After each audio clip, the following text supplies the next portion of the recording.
আজকের এপিসোডটা হচ্ছে এমন একটি এপিসোড, এই মুহূর্তে পৃথিবীর সবচেয়ে ব্যক্তিত্বহীন রাষ্ট্রপ্রধানকে যদি বলা হয় তাহলে একেবারে ছোট ছোট বাচ্চারা, এমনকি পাকিস্তানেরও ছোট ছোট বাচ্চারা তারাও বলে দিতে পারবেন শাহবাজ শরীফ।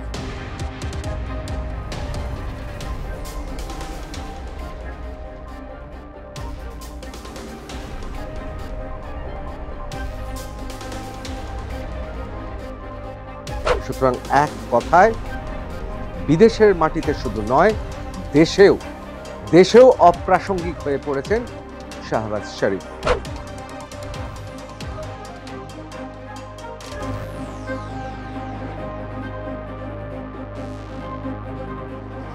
বলছি এই কারণে, এমন একটা দেশের তিনি রাষ্ট্রপ্রধান, যে দেশে হোয়াইট হাউসে ডোনাল্ড ট্রাম্প কোনো মনেই করেন না রাষ্ট্রপ্রধান হিসেবে শাহবাজ শরীফকে সঙ্গে কথা বলা উচিত।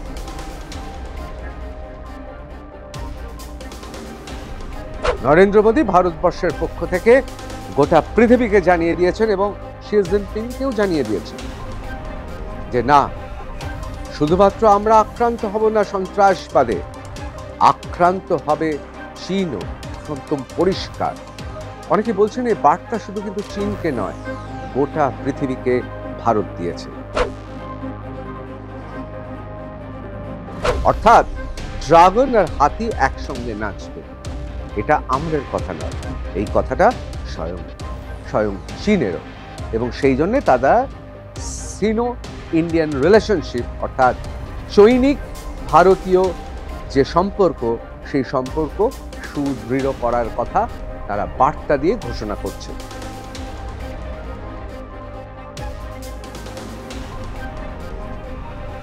নরেন্দ্র মোদী, পুতিন এবং শি জিনপিং, অর্থাৎ ভারত, রাশিয়া এবং চায়না, এরা তিনজন যদি কোনো জায়গায় দাঁড়িয়ে পড়ে তাহলে কিন্তু মার্কিন যুক্তরাষ্ট্রে হোয়াইট হাউসে বসে ডোনাল্ড ট্রাম্প, আমি জানি তিনি অসুস্থ, কিন্তু তা সত্ত্বেও তার সুস্থতা কামনা করেও বলি তার রক্তচাপ আরো বেড়ে যাবে।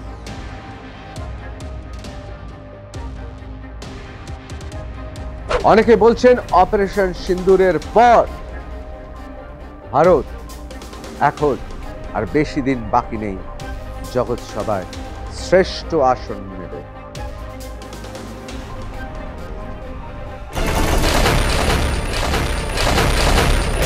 রণক্ষেত্রের শুরুতেই আমি দর্শকদের কাছে ক্ষমা চেয়ে নিচ্ছি, তার কারণ কিছু কিছু ব্যাপার আমাদের হাতের বাইরে থাকে, অর্থাৎ আমাদের নিয়ন্ত্রণে থাকে না। যেমন আমাদের প্রতিবেশী দেশ, আমরা তো আর বাঁচতে পারি না, কিন্তু বাস্তব হচ্ছে পাকিস্তান আমাদের প্রতিবেশী, এটা তো আমরা বাঁচিনি। ইতিহাস, ভূগোল এবং গোটা ব্যবস্থাটা এর জন্য তাই। আজকে ঠিক আমার পেছনের ছবিটাও অনেকটা ঠিক সেই রকম। এখানে রয়েছেন পুতিন, এখানে রয়েছেন নরেন্দ্র মোদী, এখানে রয়েছে শি জিনপিং, এখানে রয়েছেন ডোনাল্ড ট্রাম্প। দেখুন, আমরা বাধ্য হয়ে এক প্রকার সেখানে শাহবাজ শরীফকে এক পংক্তিতে বসাতে বাধ্য হয়েছি। আজকের এপিসোডটা হচ্ছে এমন একটি এপিসোড, এই মুহূর্তে পৃথিবীর সবচেয়ে ব্যক্তিত্বহীন রাষ্ট্রপ্রধানকে যদি বলা হয় তাহলে একেবারে ছোট ছোট বাচ্চারা, এমনকি পাকিস্তানেরও ছোট ছোট বাচ্চারা তারাও বলে দিতে পারবেন শাহবাজ শরীফ। কেন বলছি? না, আমি শুধুমাত্র আন্তর্জাতিক ক্ষেত্রে বলছি না, আমি এই কারণে বলছি না যে শাহবাজ শরীফ আজ দাঁড়িয়েছিলেন আর ভারতের প্রধানমন্ত্রী নরেন্দ্র মোদী আর রাশিয়ার সুপ্রিমো পুতিন পাশাপাশি হেঁটে যাচ্ছিলেন, তারা একবারও ফিরেও তাকাননি শাহবাজ শরীফ।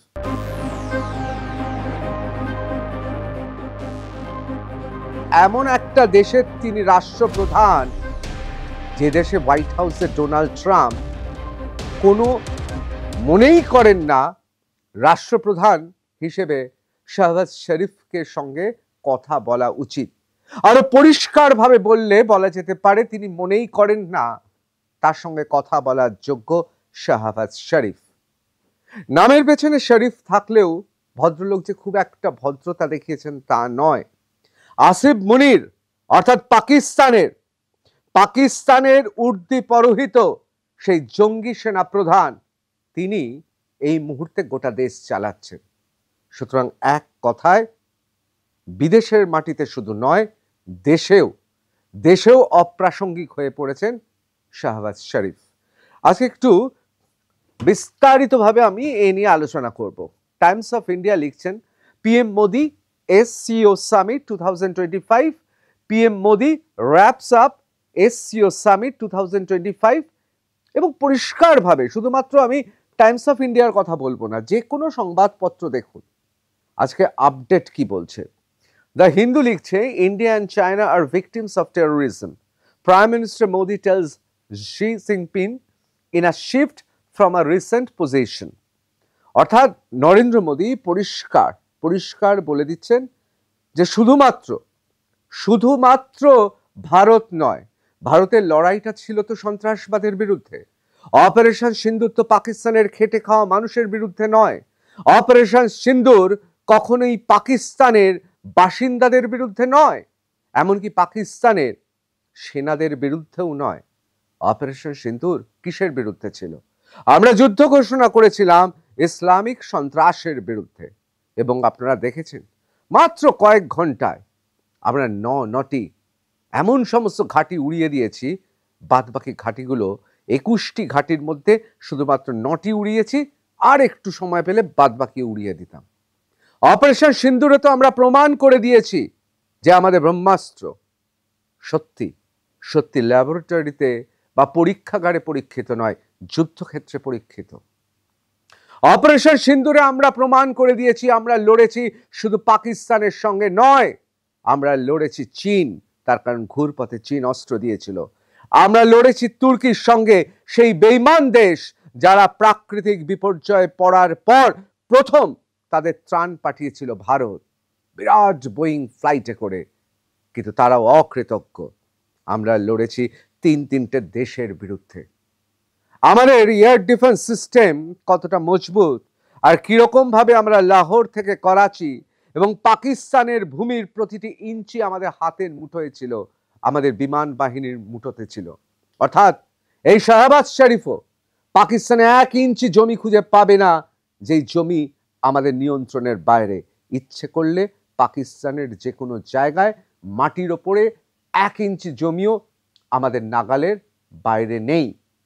এই রকম অবস্থায় দাঁড়িয়ে অপারেশন সিন্দুর আমরা বন্ধ করেছি, এটা একবারও বলছি না, কারণ সন্ত্রাসবাদের বিরুদ্ধে লড়াইটা আমাদের জারি আছে।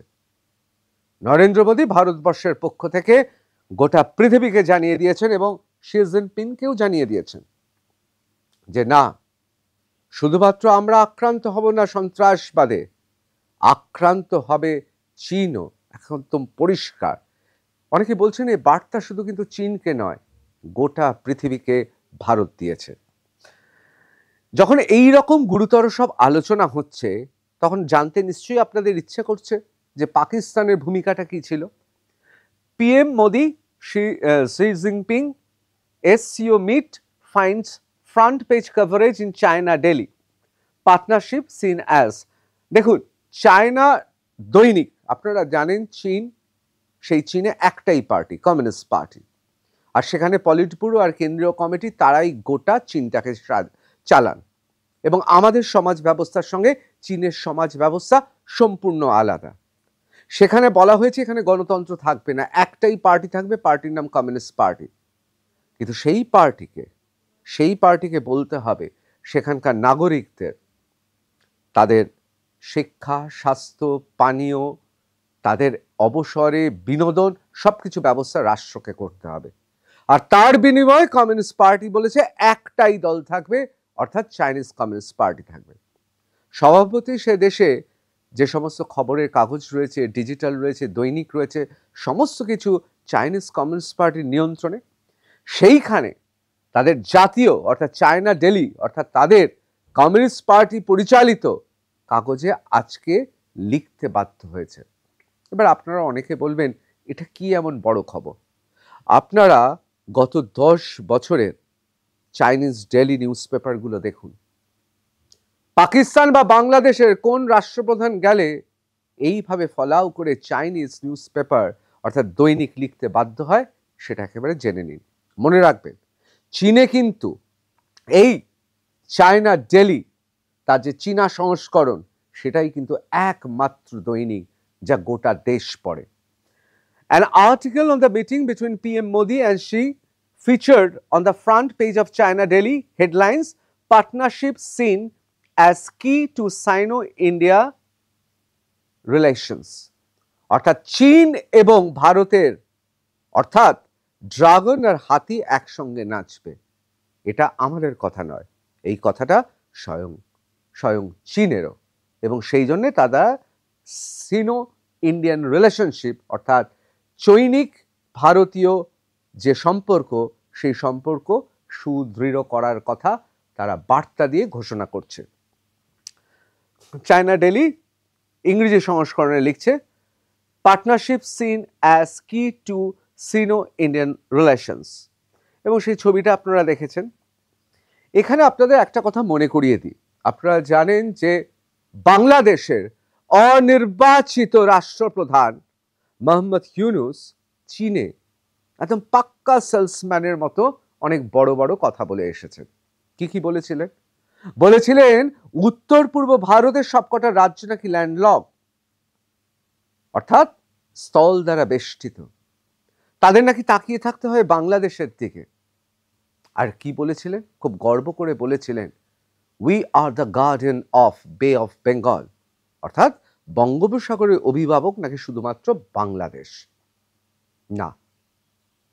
মোহাম্মদ ইউনূস তিনি নামী বিশ্ববিদ্যালয়ে পড়াশোনা করেছেন, আবার মার্কিন যুক্তরাষ্ট্রের প্রভাবশালী একটি এনজিওর হয়ে সেলসম্যান হিসেবে নোবেল পুরস্কার, শান্তির নোবেল পুরস্কারও পেয়েছেন।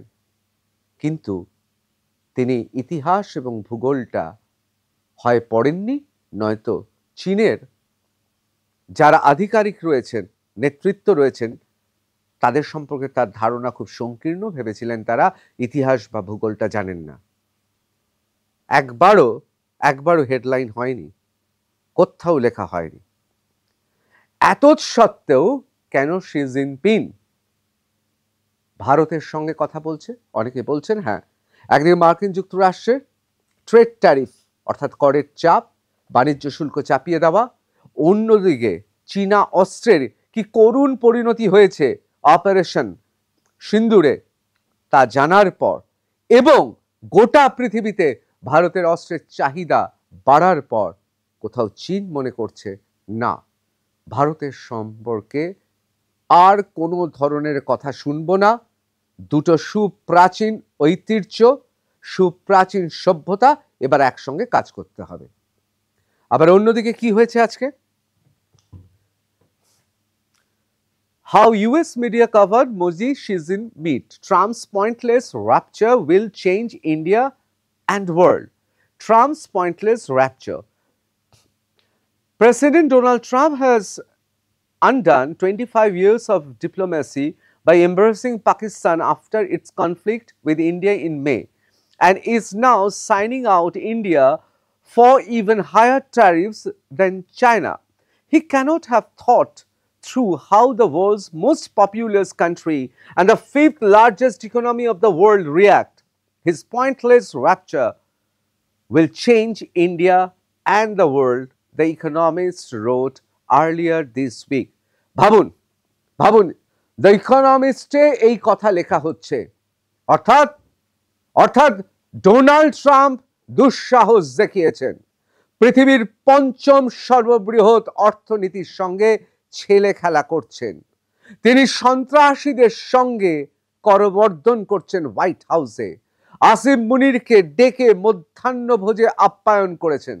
অবশ্য তার কারণটা হচ্ছে মুখে মুসলিম বললেও ইরানের সঙ্গে প্রথম বিশ্বাসঘাতকতা কিন্তু পাকিস্তানি করেছিল, মনে রাখবেন। এই যে মুখে ইসলাম, তোমরাও মুসলমান আমরাও মুসলমান, এত বড় বড় কথা ইরানের সঙ্গে বলেছিল, যেই ইসরায়েল বোমা ছুড়ল সবার আগে আসিফ মুনিরের নির্দেশে বন্ধ হয়ে গেল সীমান্ত, পাকিস্তানের সীমান্ত। অনেকে বলেন ইরানকে পেছন থেকে ছুরি মেরেছে বেঈমান পাকিস্তান। সেই পাকিস্তানের সঙ্গে কেন এত দহরম মহরম? অনেকে বলে ইরানের জন্য। মেনে নিলাম, স্ট্র্যাটেজি। কারণ ভারত বলেছিল যে না, আমরা আমাদের এয়ারবেস দেব না, আমরা আমাদের বিমানবন্দর দেব না, আমাদের গুজরাট কচ্ছ কোথাও আমরা জায়গা দেব না, ইরানের সঙ্গে তোমার ঝামেলা তুমি মেটাও, আমি কেন তার মধ্যে ঢুকবো? ভারত তো বিশ্বাস করে শান্তিতে। আর পাকিস্তান, ইতিমধ্যে আপনারা জানেন এখন পাকিস্তানের এয়ারফোর্সের কি অবস্থা জানেন? বেশ কিছু জায়গা রয়েছে, বেশ কিছু বিমানবন্দর রয়েছে, তারাই ঢুকতে পারে না, বাইরে ঘুরঘুর করে। এটাই তো পাকিস্তান। তার কারণ পাকিস্তান বিক্রি করে দিয়েছে মার্কিন যুক্তরাষ্ট্রকে। এই মার্কিন যুক্তরাষ্ট্রের ডোনাল্ড ট্রাম্প, আমেরিকা মার্কিন যুক্তরাষ্ট্রের ইতিহাসে লেখা থাকবে তার নাম কলঙ্কিত নায়ক হিসেবে। দীর্ঘ দীর্ঘ ঐতিহ্য এবং একটা সুদৃঢ় বন্ধন ছিল মার্কিন যুক্তরাষ্ট্রের সঙ্গে আমাদের। হবে না কেন? আমরা তো সহজাত সহজাত সহযোগী। কেন বলছি ন্যাচারাল অ্যালাই? তার কারণ আমরা হচ্ছে পৃথিবীর লার্জেস্ট ডেমোক্রেসি, অর্থাৎ পৃথিবীর বৃহত্তম গণতন্ত্র, আর অন্যদিকে মার্কিন যুক্তরাষ্ট্র হচ্ছে পৃথিবীর প্রাচীন গণতন্ত্র। সহজাতভাবেই, সাধারণভাবেই দুই গণতন্ত্র, দুই গণতান্ত্রিক চিন্তা ভাবনাকে আলিঙ্গন করবে। কিন্তু ডোনাল্ড ট্রাম্প তুঘলকি আচরণে সেই ছন্দ পতন ঘটিয়েছে। আর আজকে তার ছাপ কিন্তু দেখা গিয়েছে। তার ছাপ দেখা গিয়েছে এই যে তিন রাষ্ট্র নেতাকে দেখছেন, নরেন্দ্র মোদী, পুতিন এবং শি জিনপিং, অর্থাৎ ভারত, রাশিয়া এবং চায়না। এরা তিনজন যদি কোনো জায়গায় দাঁড়িয়ে পড়ে, তাহলে কিন্তু মার্কিন যুক্তরাষ্ট্রে হোয়াইট হাউসে বসে ডোনাল্ড ট্রাম্প, আমি জানি তিনি অসুস্থ, কিন্তু তা সত্ত্বেও তার সুস্থতা কামনা করেও বলি তার রক্তচাপ আরো বেড়ে যাবে। The front page of the New York Times also highlighted the striking split between Trump and the Modi. Babu, new York টাইমসের মতো কাগজ, দ্য ইকোনমিস্ট তো লিখছেই, নিউ ইয়র্ক টাইমসও লিখছে। আসলে লিখবেই তো। রিপাবলিকান বলুন, ডেমোক্র্যাটস বলুন, প্রত্যেকেই চিন্তিত এই তুঘলকি আচরণে, ট্রাম্পের তুঘলকি আচরণে। Adding that India was first losing patience with the porters. It kept coverage of the SCO summit rather China-centric and somewhat separate from its continued focus on India-US ties. New York Times website noted Sunday afternoon Xi Jinping was using the event and an upcoming parade to flaunt China's global pull. CNN ও তাই লিখছে। Popular American news website CNN focused extensively on the ongoing summit with lead story nothing the way in China was. অর্থাৎ CNN থেকে শুরু করে new York টাইমসের মতো সংবাদপত্র থেকে শুরু করে দ্য ইকোনমিস্টের মতো অত্যন্ত ঐতিহ্যশালী পত্রিকা থেকে শুরু করে ফক্স নিউজ থেকে শুরু করে সবাই আজকের এই মিটিংটা দেখছে। আর সবাই বলছে, পরিষ্কার মার্কিন যুক্তরাষ্ট্রে বলছে, একই মূর্খামি করছে ডোনাল্ড ট্রাম্প। দেখুন, ডোনাল্ড ট্রাম্প যা করছে তাতে মার্কিন যুক্তরাষ্ট্রের ক্ষতি হবে, মার্কিন যুক্তরাষ্ট্রের একটা বিরাট অংশ বুঝতে পেরেছে। এবং আজকে পরপর তিনজনকে একসঙ্গে দেখে আরো কাঁপন ধরে গেছে মার্কিন বিভিন্ন বাণিজ্য সংস্থায়। এমতো অবস্থায় এসসিও সামিটে কি কি ঘটনা চোখে পড়ল, যেই ঘটনা, যেই মুহূর্তগুলো আসলে এই মুহূর্তে জিওপলিটিক্স বা বিশ্ব রাজনীতির অত্যন্ত তাৎপর্যপূর্ণ প্রতীকী রূপ বলে অনেকে মনে করছেন। দুটো ছবি দেখাবো। আসলে এই রকম অবস্থায় পাকিস্তানের তথাকথিত রাষ্ট্রপ্রধান অর্থাৎ প্রধানমন্ত্রী শরীফ, শাহাবাজ শরীফ একেবারে ভবঘুরে বাউন্ডেলের মতো ঘুরে বেড়াচ্ছে। দেখলে অনেকের কষ্ট হচ্ছে, কেউ পাত্তা দিচ্ছে না, একদিকে দাঁড়িয়ে আছে, দেশেও পাত্তা পান না, মার্কিন যুক্তরাষ্ট্র যাকে প্রভু ভাবে তারাও পাত্তা দেন না, এমনকি যে চীনের দাসানুদাস বলে গর্ব করে সে চীনও আজকে পাত্তা দিচ্ছে না। দেখে নিন ছবি দুটো।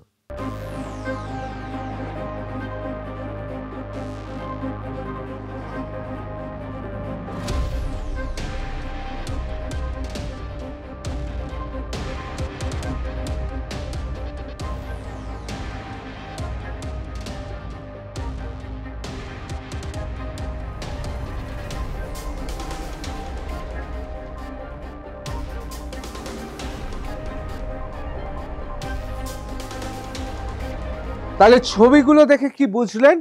এনডিটিভি লিখছে, some of the most striking and widely circulated visuals from SCO summit is the Prime Minister Narendra Modi sharing warm moments with Russian President Vladimir Putin, including a handshake, a hug, a candid walk and talk. মানে তারা কথা বলছে, করমর্দন করছে, হাসছে, তারা তারা খুব মগ্ন হয়ে তারা আলোচনা করছে। তাহলে একদিকে রাশিয়া, অন্যদিকে চীন, দুজনকে নিয়ে RIC অর্থাৎ রাশিয়া, ইন্ডিয়া, চায়না একটা স্ট্র্যাটেজিক একটা ত্রিভুজ তৈরি হচ্ছে। আর সেইখানে পাকিস্তানকে দেখছেন কিরকম মাথা নিচু করে ঘুরে বেড়াচ্ছে, মনে হচ্ছে যেন পাকিস্তানের শাহবাজ শরীফ হীনমন্যতায় ভুগছে। শাহবাজ শরীফ looks on as Prime Minister Modi, Putin walk past him at SCO summit in China's Tianjin video. আপনারা এই ছবিটা আগেও দেখেছেন।